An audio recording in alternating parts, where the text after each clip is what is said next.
হাসিনারে তোমরা ক্ষমতা থেকে নামাইতে চাও, এতে বোঝা গেল তোমাদের মনের মধ্যে তোমরা সততা নাই, তোমাদের সাথে আর আমরা থাকতে পারি না। আপনি সামনাসামনি পেতেন কি করবেন? মার মার সেই মার মনে ধুলাই মার তোমাকে মিষ্টি বিতরণ করে ওর আগে মার।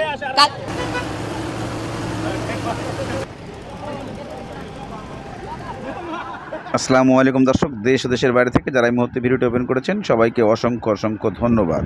দর্শক, প্রথমেই আপনারা শিরোনাম দেখেছেন, এখন দেখবেন বিস্তারিতর প্রথম অংশেই আপনারা দেখেছেন ব্যারিস্টার সুমন যে বক্তব্য দিয়েছেন, এই বক্তব্যের কারণেই তার প্রতি মামলা হয়েছে এবং তাকে অ্যারেস্ট করার পরিকল্পনা চলছে, এমনই প্রশ্নের সম্মুখীন। এদিকে হিরো আলম নতুন করে যে ঘোষণা দিয়েছিলেন যে আরাফাতের নামে মামলা দিয়ে সেই মামলায় যদি উনি ধরা পড়ে তাহলে আমি ঢাকা শহরে মিষ্টি খাওয়াবো, সেনাবাহিনী, সাধারণ জনগণ সবাইকে মিষ্টি খাইয়েছে। এই প্রশ্নের সূত্র ধরে আরাফাতকে যখন অ্যারেস্ট করে আনা হয় তখন উনি মাঠে যখন প্রশ্ন করে তখন তাকে প্রশ্ন করা হয়েছিল, বলেছিল আরাফাতকে আপনি সামনাসামনি পেলে কি করবেন? হিরো আলম বলেছেন যে আমি সরাসরি তাকে পেলে গণপিটুনি দেওয়া হবে কঠিনভাবে, এমন প্রশ্নের সম্মুখীন।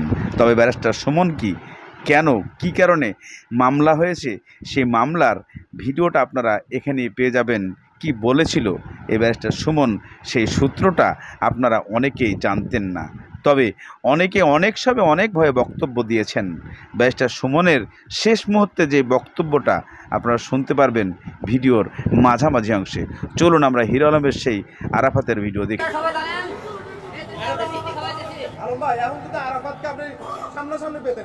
মার মার সেই মার মনে ধুলাই মার তোমাকে মিষ্টি বিতরণ করে ওর আগে মার।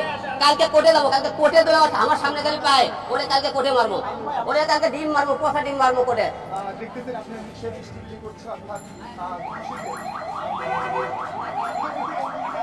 আমরা দেখতে পাচ্ছি আসলে হিরো আলম কিন্তু ইতিমধ্যেই মিষ্টি বিতরণ করছে, অর্থাৎ মোহাম্মদ আলী আরাফাত অ্যারেস্ট হওয়াতে কিন্তু তিনি ডিবি কার্যালয়ের সামনে মিষ্টি বিলি করছে, আমরা দেখতে পাচ্ছি।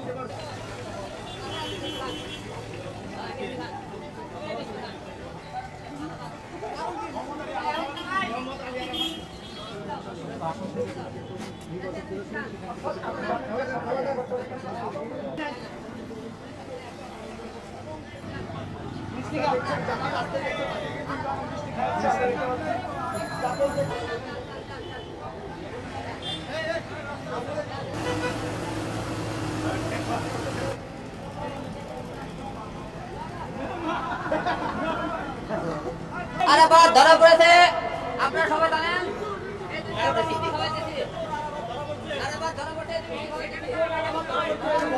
গত কয়েকদিন ধরে আমার রাতে ঘুম নাই, এই কারণে এত আসামি ধরা পড়ে। আমি খালি বলি আমার আসামি ধরা পড়ে না কেন? আজকে মিষ্টি খাওয়ার একটাই উদ্দেশ্য, ঢাকা 17 আসনে আপনারা সবাই জানেন এই আরাফাত রহমান যে ভোটে আমার সাথে জয়ী হতে পারেনি।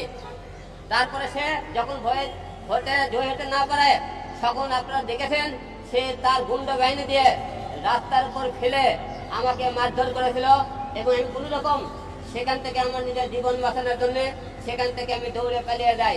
সে কিন্তু ভোটে পাস করেনি, আপনারা সবাই দেখেছেন।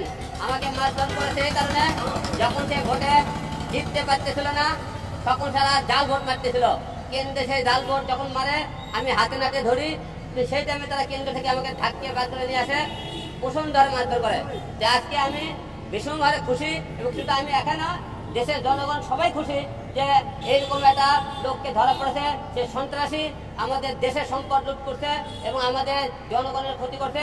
সে ভোটে কিন্তু জয়ী হতে পারেনি এবং আগামীকাল আমাকে গুলশানে যে হত্যা করার চেষ্টা করা হয়েছিল সেই জন্য আগামীকাল কোর্টে আমি মামলা করব আমার হত্যা করার চেষ্টায় এবং আমার আসনটাকে তারা ছিনিয়ে নিয়েছে, এই কারণে আমরা আগামীকাল মামলা করবো কোর্টে। আজকে মিষ্টির কোনো হিসাব নাই, আনলিমিটেড, যেখানে দাঁড়াবো সেখানে মিষ্টি খাবে, সেখানে খাওয়াবো, কোনো হিসাব নাই, হিসাব ছাড়া মিষ্টি খাওয়া নেবে। এবং এছাড়াও আমার যারা ভক্ত আছে যারা আরাফাতের ধরার এই খুশিতে বিভিন্ন জেলায় সেখানে মিষ্টি বিতরণ করতেছে। আমি পুরস্কার দিনের অন্য কেউ দিতেছে, আমি তার খালি ধরার অপেক্ষায় ছিলাম, ওটা খুঁজতেছিলাম। ওরে আমি ধরলে মনে করার একটাই চাওয়া, তাকে মনে করেন মামলা দেবো, তার নামে শাস্তি এবং এমন শাস্তি, এই শাস্তিটা দেখে ভবিষ্যতে যারা এমপি মন্ত্রী হবে যাতে দেশের মানুষের ক্ষতি না করতে পারে। আরাফাতের যখন আমরা ঢাকা 17 দাগ দুটো থেকে মারের দাগে ঘুষি টুসি মারছিল আপনারা দেখছেন, সেই যে মারছিল এখনো মারের দাগ আছে এখনো। আপনি ওরা মিথ্যে কথা বলে লাভ নাই। কতটা মারধর করতে আপনি সেখানকার ভিডিও ফুটেজ গুলো আপনি টানে আবার দেখলে বুঝতে পারবেন তারা কি আর আমাকে মারছে। সেই মারের দাগ এখন আমার গালে আছে, দেখেন এখন দাগ আছে, আপনি দেখতে পাচ্ছেন। মার সেই মার মনে ধুলাই মার দেবো আগে, মিষ্টি বিতরণ করে ওরা আগে মার। কালকে কোর্টে যাবো, কালকে কোর্টে দিলে আমার সামনে গেলে পায় ওরে, কালকে কোর্টে মারবো ওরে, কালকে ডিম মারবো, পোষা ডিম মারবো করে।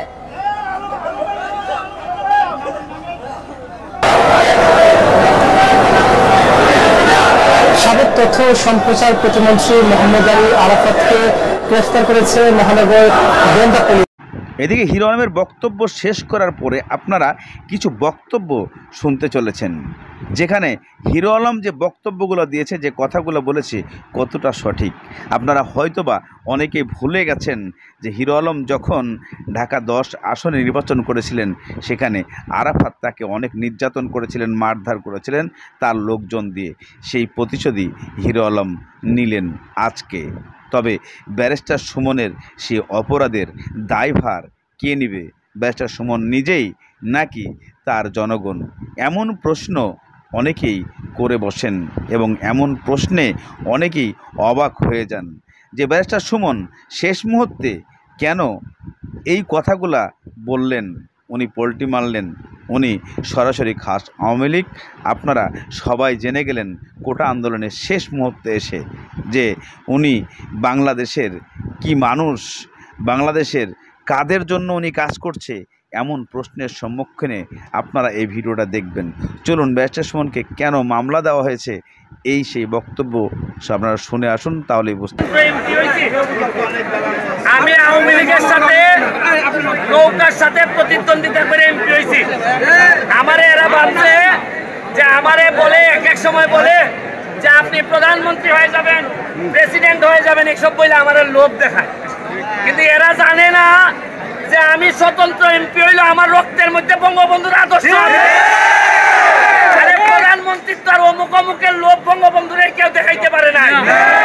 আমি তার আদর্শের সৈনিক। আমারে বলছে যে স্বতন্ত্র এমপি হিসাবে আপনার বক্তব্য কি? আমি বলছি তোমাদের দাবি যখন কোটা সংস্কার ছিল তখন 80% আওয়ামী লীগের তোমাদের পক্ষে ছিল। যে কোনো মৃত্যুর প্রতিবাদ আমরা করি, কিন্তু তোমরা যদি আমার নেত্রীরে মেলাইন করতে চাও, জননেত্রী শেখ হাসিনারে তোমরা ক্ষমতা থেকে নামাইতে চাও, এতে বোঝা গেল তোমাদের মনের মধ্যে তোমরা সততা নাই, তোমাদের সাথে আর আমরা থাকতে পারি না। একটি মামলা আর যে রুজু করা হয়েছে সে বিভিন্ন মামলায় আমরা মোহাম্মদ আলী আরাফাতের নামও কিন্তু দেখেছি। তবে আজকে তাকে গুলশান থেকে গ্রেফতার করা হয়েছে। আপনাদের একটু আসলে দর্শকদের উদ্দেশ্যে জানিয়ে রাখতে চাই যে এই যে কোটা সংস্কার আন্দোলন ঘিরে শিক্ষার্থীদের সঙ্গে সাবেক প্রধানমন্ত্রী বা মন্ত্রিপরিষদ থেকে শিক্ষার্থীদের সঙ্গে সমঝোতা করার জন্য যে কয়েকজন মন্ত্রীকে দায়িত্ব দেওয়া হয়েছিল, সেই কয়েকজন মন্ত্রীর মধ্যে এই মোহাম্মদ আলী আরাফাত, সাবেক তথ্য সম্প্রচার প্রতিমন্ত্রী, তিনিও একজন ছিলেন। এবং তিনিও আমরা দেখেছি যে বিভিন্ন গণমাধ্যমে বা বিভিন্ন জায়গায় তিনি যেই বক্তব্য দিয়েছেন বা শিক্ষার্থীদের সঙ্গে লিয়াজু করার ক্ষেত্রে তিনি তার একটি ব্যর্থতায় কিন্তু প্রকাশ পেয়েছে, এমনটাই দাবি করছিলেন আওয়ামী লীগের অনেক নেতাকর্মীরা, আমরা দেখেছি বিভিন্ন গণমাধ্যম সূত্রে। তবে যেহেতু কোটা সংস্কার আন্দোলন ঘিরে নানা জায়গায় সহিংসতার ঘটনায় নিহত হয়েছে, সেই নিহতের ঘটনায় আমরা দেখেছি একাধিক মামলা হয়েছে। ঢাকার সিএমএম আদালত সহ বিভিন্ন থানায় মামলা দায়ের করা হয়েছে। সেই মামলায় কিন্তু আমরা একাধিক মামলায় আসামি হিসেবে দেখেছি মোহাম্মদ আলী আরাফাতের নাম। তাকে সে একটি হত্যা মামলায় তাকে আজকে গুলশান থেকে গ্রেফতার করা হয়েছে। আমরা যদি আরও একটু তথ্য দিয়ে রাখি, মোহাম্মদ আলী আরাফাতকে গত 12ই আগস্ট প্রতিমন্ত্রী মোহাম্মদ আলী আরাফাত ও তার স্ত্রী তাদের মালিকানাধীন যে ব্যবসা প্রতিষ্ঠানের ব্যাংক হিসাব লেনদেন ছিল সেটি স্থগিত করার একটা আদেশ দেয় বাংলাদেশ ব্যাংকের আর্থিক গোয়েন্দা বিভাগ, এই নির্দেশ দিয়েছিল। এরপরে আমরা আসলে দেখেছি যে মোহাম্মদ আলী আরাফাত সহ আসলে বিভিন্ন মন্ত্রীর কয়েকজনের নামেও কিন্তু আমরা দেখেছি যে তাদের ব্যাংক হিসাব জব্দ করা হয়েছে।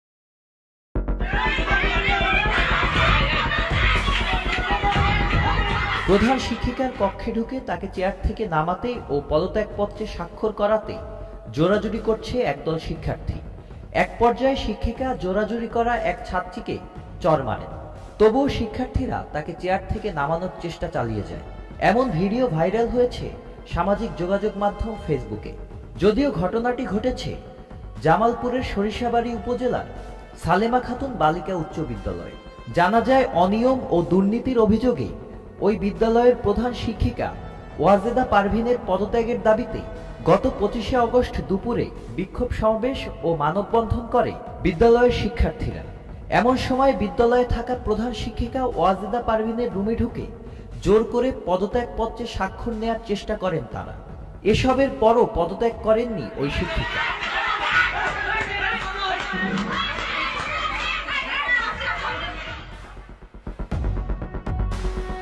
বিদ্যালয় ও স্থানীয় সূত্রে জানা গেছে, প্রধান শিক্ষিকা ওয়াজেদা পারভিনের বিরুদ্ধে ভুয়া ভাউচার, শিক্ষার্থীদের নিকট থেকে অতিরিক্ত অর্থ আদায় ও আত্মসাৎ, চতুর্থ শ্রেণীর কর্মচারী নিয়োগে মোটা অঙ্কের ঘুষ নেওয়া সহ বিভিন্ন ধরনের অভিযোগ রয়েছে।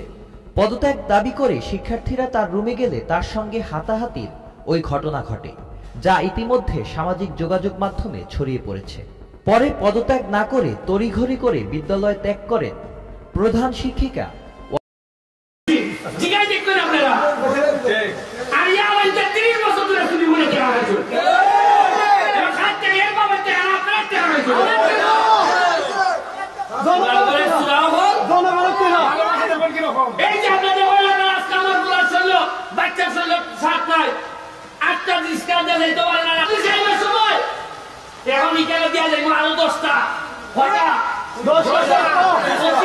একদিনে 25টা দিছে, আরো দিব, কইছি যে হাজার হাজার দল দিব। আরে খোলা বলতে যেখানে চলে আলান্দের কিতা হইতা মুখা সুদাইয়া দাও ভালোবাসা কারে করে সাথ দেখেন আমরা নাই সাইডে দিবেন দাও আপনারা হন্তার মুখ আমি মুসলমানের সঙ্গে এমনি করে এমন কোন জিনিসটা নেইটা হইলে সাংঘাতিক কিছু দিবিয়া। আজকে সামান্য বুলাইতে 12 বছরে বুলাই সাইয়া কয় তোমরা টাকা মেরে দিছো, এটা উঠতে ভালো লাগেনি না। আপনারা যারা বয়স্ক তারা হয়তো মনে করছেন যে আচ্ছা রে বাবা, প্রেসিডেন্ট মানুষ, এমপি মানুষ, চেয়ারম্যান মানুষ, মেম্বার মানুষ, মাইকটা লাভ নাই। কিন্তু যে বুলাটার বয়স 12-13 এ ফেসবুক চালায়, এ আমাকে প্রশ্ন তুলে কয় কিতা করতে দেখা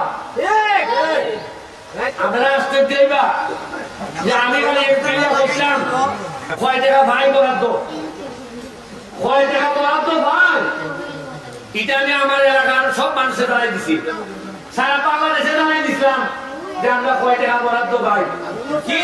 কি দুর্ভাগ্য আমার, সংসদ ভবনে পর্যন্ত অনেক এলাকার এমপি বিচার দেয়, আমি খেলে মানুষের দাঁড়াই খাইতো বুঝা যায় আবার হচ্ছে খাইছা ওই আমি যে কইছি ফানলে আমার এই জ্ঞান ফিরে যায় ভাতলা বলা খেলাইটা বললা এরা কত এমপি মানে তুই বেটা পালা খাই বুঝিয়া খাই তুই লাগাই যা আর 3 খাই দিতে 3 ঘন্টা লাগাইবি। আর সাধারণ মানুষ তোমার দ্বারাই টুকটা, তুমি বড় বড় নেতাদের সাথে থাকবা, এমনি তো ওরাও সাথে লাগতে ওরা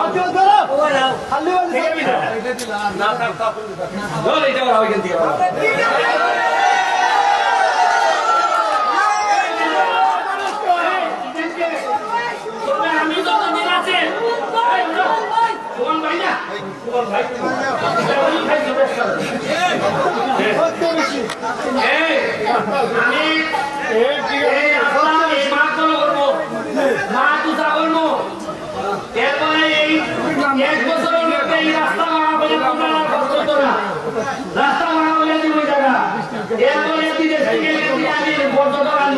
তোমরা রুজি বাড়াই দেবো, যা যা করা লাগে বন রে, যা যা করলে বন সুন্দর হইব এই ব্যবস্থা নিব, সবাই মিলে একটা সোনার বাংলাদেশ মানে আমি কথা দিয়ে দিতেছি। খালি ইমানদারিটা ঠিক দেখতো, ছেলে মেয়েরা পড়াশোনা করাইলো, যার লাগে আমি দিব। আমি কইছি না যে শুনো গান দিয়ে গোসল করতে যেহেতু আমি শিখছি, ইতিহাস আমি নতুন করে দেখবো, সাথে চলতাম না, এর সাথে আমি সংসার করতাম না, যারা টেকা মাইলা যায় এর সাথে আমি মানুষের সমান নাই। আরো 30 বছর আগে আরো উন্নত হইবার কথা। আপনারা বালা থাকবার 2 মাস সময় হয়ে গেছে গা, বনের সাথে আলাপ করিয়া, এটা তো বনের অনুমতি নিয়ে দেওয়া লাগে, বন তো আলাদা একটা সংস্থা, এর সাথে আলাপ করিয়া